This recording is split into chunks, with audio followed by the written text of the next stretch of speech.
My wife cheated with her boss and ended up taking half of our family's $2 million estate. Now she's suing me for emotional damages after I found out she secretly signed a quitclaim deed, all during our divorce hearings. Hello everyone. Dear listeners, please share your thoughts in the comments section below.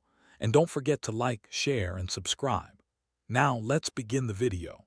Using a throwaway for obvious reasons with certain specifics modified to preserve anonymity.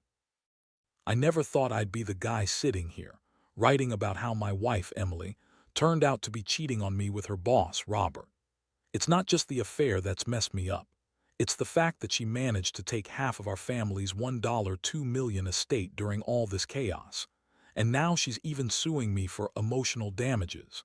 Because I found out she secretly signed a quitclaim deed behind my back, all during our divorce hearings. Honestly, if you told me a year ago that my wife would betray me like this, I'd have called you crazy. But here I am, trying to make sense of everything, trying to understand how Emily, the woman I loved and trusted, could do something so cold and calculated. Our story started out pretty normal, or at least that's what I thought. Emily and I met in college, both chasing careers and dreams. We got married 5 years ago, and for a while everything seemed fine. She was ambitious, sharp, and always had this bitchy attitude when things didn't go her way, but I liked her fire. We built a life together, bought a house in a nice neighborhood, and I thought we had a future. We had 2 kids, a boy and a girl, and I was proud of the family we'd created. But somewhere along the way, I started noticing little things. She'd stay out late more often, claiming it was work, but her stories didn't add up. She'd get defensive when I asked questions, and her phone became her most guarded possession. I brushed it off at first, convincing myself I was just paranoid or insecure. Then last month, everything changed. I noticed her behavior was more aggressive, more bitchy, snapping at the kids, dismissing my concerns, and spending a lot of time on her phone. One night, I came home early from work because I was feeling well, and I saw her sneaking out of the bedroom with her phone in her hand. She looked nervous, almost guilty. I asked her what she was doing, and she snapped at me, saying I was overreacting, that I was paranoid. That was when I decided to dig a little deeper. I started paying more attention, watched her emails, her texts, even installed a spy app on her phone after some convincing from a friend who said I deserved to know the truth. What I found floored me. There were dozens of texts between her and Robert, her boss at the marketing firm where she worked. They weren't just friendly. These were intimate, flirtatious, and downright explicit. I saw messages about plans to meet up after hours, pictures she sent him of herself in lingerie, and even conversations about her secretly signing documents that I had no idea about. That's when I realized she'd been lying to me for months, probably longer. The worst part. She'd been telling me she was working late or attending charity events. Meanwhile, she was cheating on me with her boss, and it looked like she was planning something bigger, like taking our estate, which I had worked my ass off to build. The moment I confronted her was like something out of a movie. I had all the evidence laid out on the table, screenshots, texts, emails, and I laid it all out for her. She sat there, her face twisted into this bitchy smirk, and denied everything at first. She said I was crazy, that I was misreading her signals, that Robert was just a business acquaintance, and that I was paranoid. She even told me that I was overreacting and that she was entitled to her own life outside of our marriage. Then she threw in the classic line, "You've always been too controlling, Matt. Maybe you're the one with issues, not me." I couldn't believe her audacity. She was cheating on me, lying to my face, and now she was trying to gaslight me into doubting my own instincts.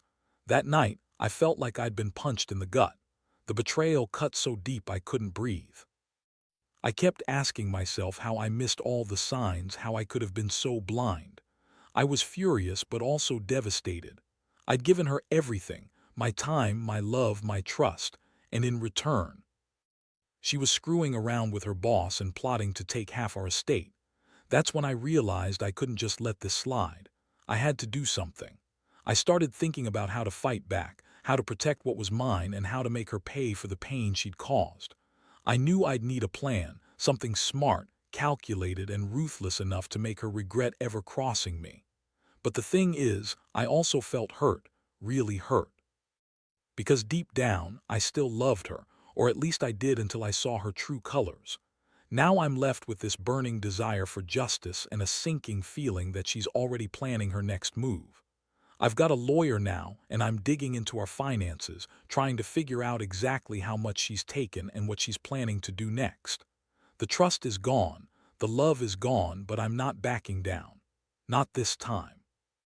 After confronting Emily and seeing her smug, bitchy smirk, I knew I had to act fast. My mind was racing, trying to piece together what her next move might be. The thing is, Emily isn't just some naive wife who got caught. She's cunning, manipulative, and knows how to cover her tracks when she wants to. The more I thought about it, the clearer it became that she'd planned this for a while. Signing that quitclaim deed behind my back during our divorce hearings was no coincidence. She knew exactly what she was doing, and she was counting on me not catching her. I sat there staring at the phone, her messages still on the screen, and felt this mix of rage and helplessness. The betrayal was one thing, but now I was faced with the reality that she might walk away with half of everything we had built. That estate, that was my pride and joy. I worked my ass off for that money, and she was trying to take it all with Robert's help. I couldn't let that happen. I started calling my lawyer the very next day, and I told him everything about the affair, the signing of the quitclaim, the estate, everything. I wanted to stop her before she could do any more damage. In the meantime, Emily kept up her act, acting like she was the innocent victim. She told the lawyer she was just exploring her options, that I was controlling, and that she deserved to have her own life. She even had the nerve to claim I was emotionally abusive, trying to turn the tables when I was just trying to get the truth out in the open. Honestly, I was furious. How dare she lie so blatantly? I knew I had to gather concrete evidence, not just her text, but anything that could prove she was planning to screw me over financially. I started digging into her emails, her bank accounts, her phone records. One night, while going through her emails, I found a series of drafts of legal documents. She was preparing to sign away her rights to the estate, all during our divorce hearings. That's when I realized she'd been planning this for a while. She'd been secretly working with a lawyer, probably to get her hands on as much as possible before I caught on. That's when I decided I needed to get a restraining order, just to keep her from doing any more damage. I couldn't trust her anymore. She'd become a stranger to me, someone willing to lie, cheat, and steal just to get what she wanted. I also started thinking about how to fight her in court, how to get her to return what she'd taken or at least prevent her from taking more. I hired investigators to look into her dealings with Robert, and I found out that Robert had been funneling money into her accounts, probably as hush payments or bribes to keep her quiet. It was all so sickening. The way she was using her position, the way she was lying to everyone, including her own kids, I'm sure. I couldn't believe I'd been married to someone so manipulative and selfish. The emotional toll was brutal. I felt like I was losing my mind some days. I'd wake up angry, then cry in the shower because I couldn't believe I'd trusted her for so long. I kept asking myself where I went wrong, why I didn't see the signs earlier. It's embarrassing, really. How blind I was, how much I wanted to believe she loved me. But now I knew the truth. She didn't love me. She loved Robert, and she loved the money that came with him. That realization hit hard. I felt betrayed not just as a husband, but as a man who thought he knew his wife. Despite all this, I knew I couldn't just sit around and do nothing. I was determined to fight for what's mine, my estate, my reputation, my dignity. I started preparing for a legal battle, gathering every piece of evidence I could find, talking to financial experts, and planning my next steps. I even reached out to some of her friends, trying to see if they knew anything about her plans. The worst part, I still loved her, or at least I did until I saw her true face. Now I'm angry, hurt, and more determined than ever.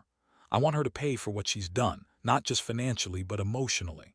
I want her to realize that she can't just walk over me and get away with it. I guess the lesson here is never to assume someone's loyalty just because they say they love you. Trust is earned, and once it's broken, it's damn near impossible to repair. I don't know what the future holds, but I do know one thing.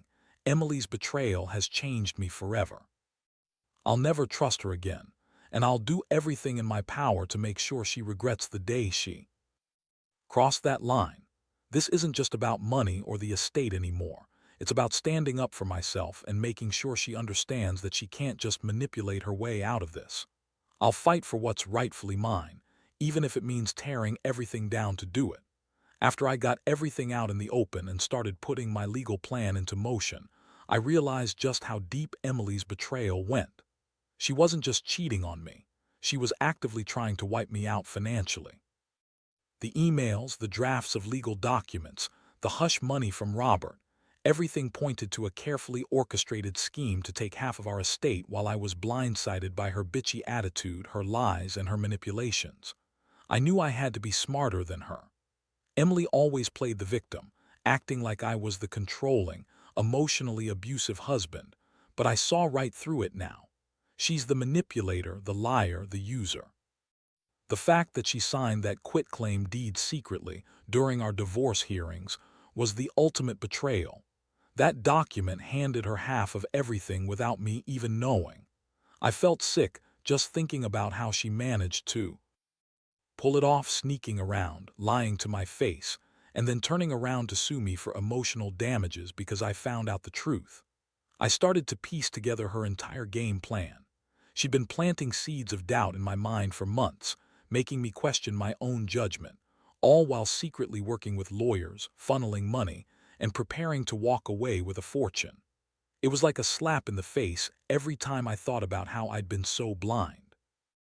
The worst part was knowing she'd been lying to our kids, telling them I was the bad guy, when all along she was the one screwing around with her boss and planning to steal our future.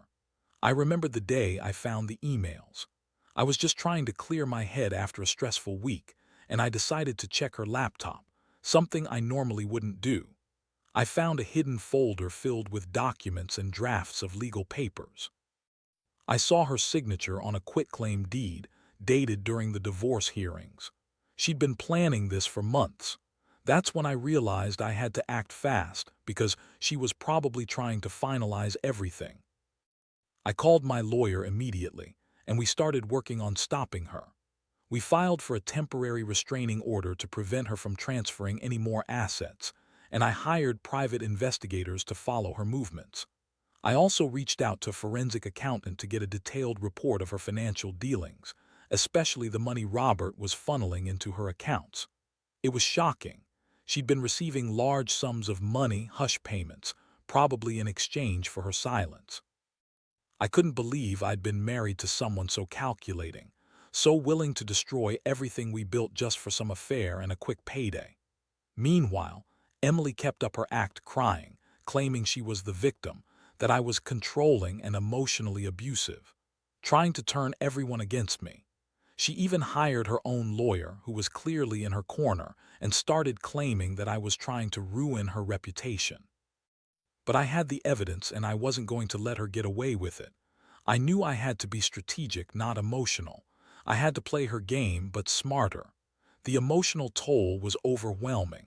Every day brought new revelations, new lies. I felt like I was losing my mind sometimes. I kept asking myself how I missed all the signs, how I could have been so blind to her true nature. I thought about the promises we made, the family we built, and how she was throwing all that away for Robert and a chunk of my estate. I was angry, so angry and hurt that she could do this to me, to our kids. I wanted her to pay, not just financially but emotionally. I wanted her to feel what I felt, to understand the depth of her betrayal. But beneath all that anger there was a strange sense of clarity. I realized I couldn't fix this alone. I needed to fight legally, financially, and emotionally. I needed to protect myself and what was rightfully mine. I started to see the bigger picture. This wasn't just about money anymore. It was about standing up for myself, about making her understand that she couldn't just manipulate her way out of this. I was determined to win, not just for the estate, but for my dignity. I also started talking more openly with friends and family, trying to get support. Some people told me to just walk away, but I knew I couldn't let her get away with this. I had worked too hard, sacrificed too much. I was going to fight for every penny, and I was going to make sure she paid for what she did. I'd be lying if I said I wasn't scared, scared of losing everything, scared of losing her, scared of what this all meant for my future. But I also knew I couldn't let her destroy me, not without a fight. The more I dug into Emily's scheme, the more disgusted I became.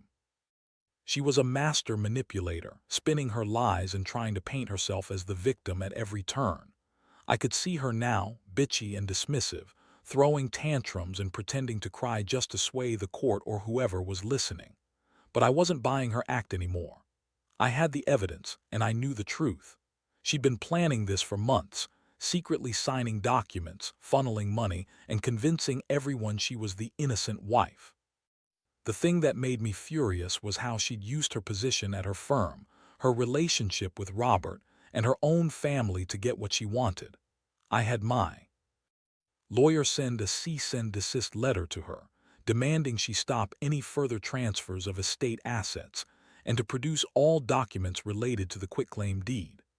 I also hired a forensic accountant to trace all the money Robert had been funneling into her accounts, large sums that I now knew were hush money, bribes, or some kind of payoff to keep her quiet about the affair.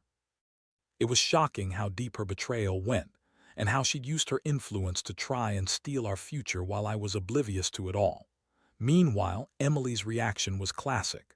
She played the victim, crying and claiming I was trying to control her, that I was emotionally abusive, and that I was the reason she felt trapped. She even hired her own lawyer, who kept trying to paint me as the villain, claiming I was trying to ruin her reputation. But I had the evidence, screenshots, emails, legal drafts, and I wasn't about to let her manipulate her way out of this. I knew I had to be strategic. I couldn't just storm into court and start yelling. I needed a plan. One night I sat in my office going through all the files, trying to connect the dots. I realized that Emily's signature on the quitclaim deed was forged, or at least signed without my knowledge. She had done this during the divorce hearing, secretly signing away her rights. I also found out she'd been funneling money into Robert's accounts, hush money to keep him quiet about their affair. It was all so sickening. I felt like I was living in some twisted soap opera, but unfortunately this was real life. I called the court and filed for an emergency injunction to freeze her accounts and prevent her from transferring any more assets. I also filed to have her declared unfit to handle estate matters because I now knew she'd been lying and scheming behind my back.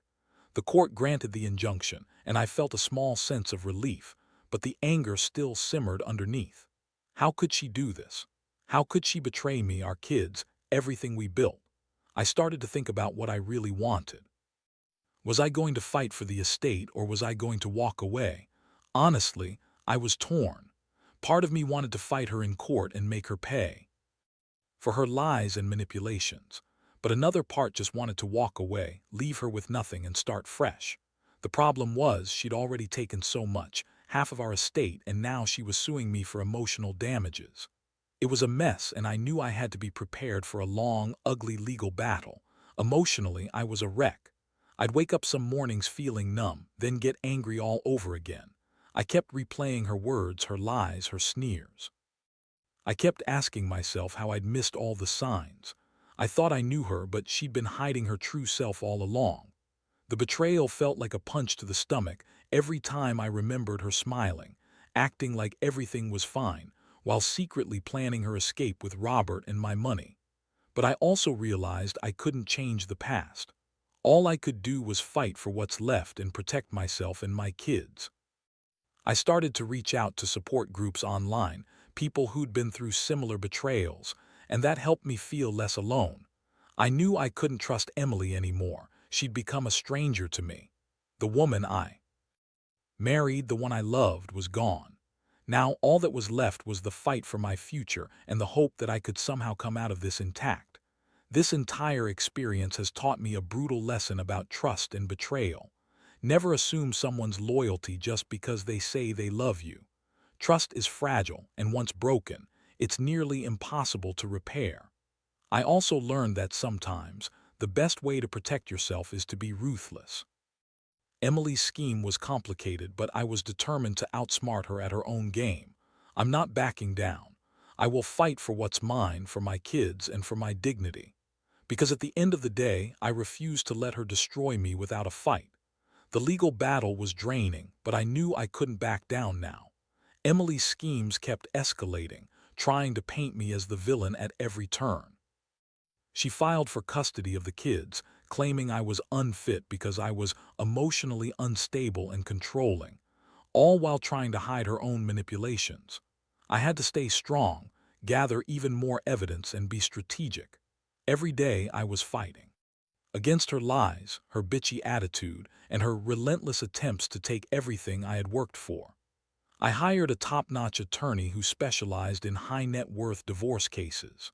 We worked around the clock, building a case to prove Emily's financial misconduct, her signing of the quitclaim deed without my consent, and her ongoing affair with Robert. I also brought in a forensic accountant to dig into her accounts, revealing large transfers of money from Robert's firm directly into her personal accounts. It was clear she'd been planning this for months. She used her influence at work, her relationship with Robert, and her own family's trust to get what she wanted. Meanwhile, Emily's lawyer tried to spin the story, claiming I was abusive and controlling, trying to sway the judge's opinion. But I had the evidence, texts, emails, legal drafts, that proved she'd been actively scheming behind my back. I also found out she'd been secretly signing documents, including the quitclaim deed, during the divorce hearings. She'd been working with a shady lawyer, trying to lock in her share of the estate before I even realized what was happening. It was infuriating to see how calculated and cold she'd become. The court hearings were intense. Emily sat there, bitchy and dismissive, throwing tantrums, trying to sway the judge with tears and accusations.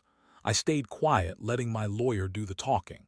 I knew I had to be careful. If I overreacted, I'd give her ammunition to paint me as unstable. I kept my composure, presented all my evidence, and focused on proving her financial misconduct and her attempts to steal our estate. It was a long process, but I could see the judge starting to see through her act. One of the biggest blows came when I discovered Emily had secretly signed a quitclaim deed during the divorce hearings, handing over half of our estate without my knowledge or consent. That document was the key to her plan to walk away with a huge chunk of our wealth. I filed a motion to invalidate that deed, arguing it was signed under duress and without my authorization. The court agreed to delay any transfer of assets until we could resolve this, giving me some breathing room. It was a small victory, but I knew the fight wasn't over. Throughout all this, I felt a roller coaster of emotions: rage, betrayal, sadness, and a strange sense of determination. I was angry at Emily for doing this to us, angry at Robert for his part in it, and angry at myself for not seeing it sooner. But I also knew I had to stay focused. I had to protect my kids and my future. I started documenting everything, every interaction, every lie, every suspicious transaction. I also reached out to my family and friends for support. Some told me to walk away, that I deserved better, but I knew I couldn't let her win. Not like this. The emotional toll was heavy.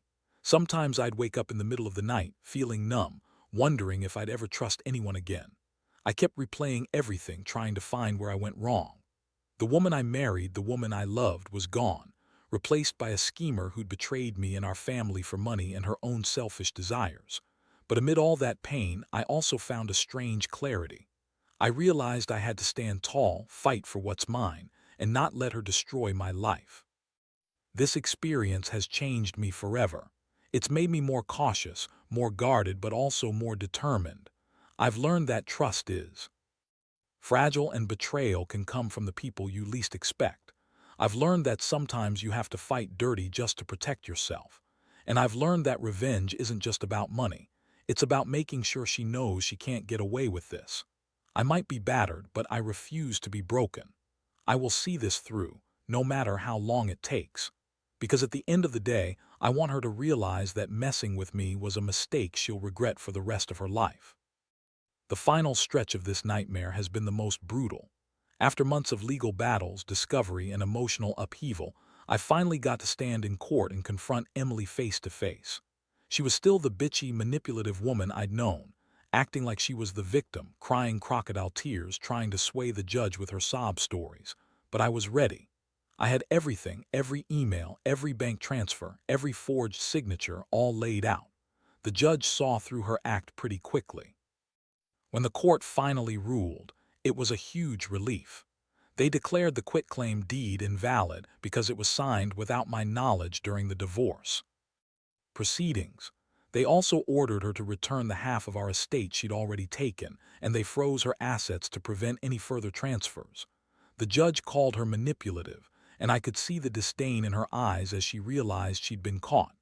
It was a small victory, but it felt like a victory nonetheless. The aftermath has been a roller coaster. Emily filed a countersuit trying to claim emotional damages for the stress she claimed I caused her. She even tried to paint herself as the victim, saying I was abusive and controlling, classic moves. But I had everything documented. The court dismissed her suit, and the judge ordered her to pay my legal fees, which was a sweet little payback for her trying to drain me financially and emotionally.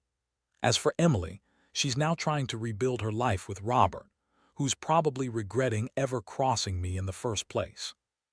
The woman who once acted bitchy and entitled is now facing the consequences of her greed and lies. I've decided to file for divorce and to cut all ties.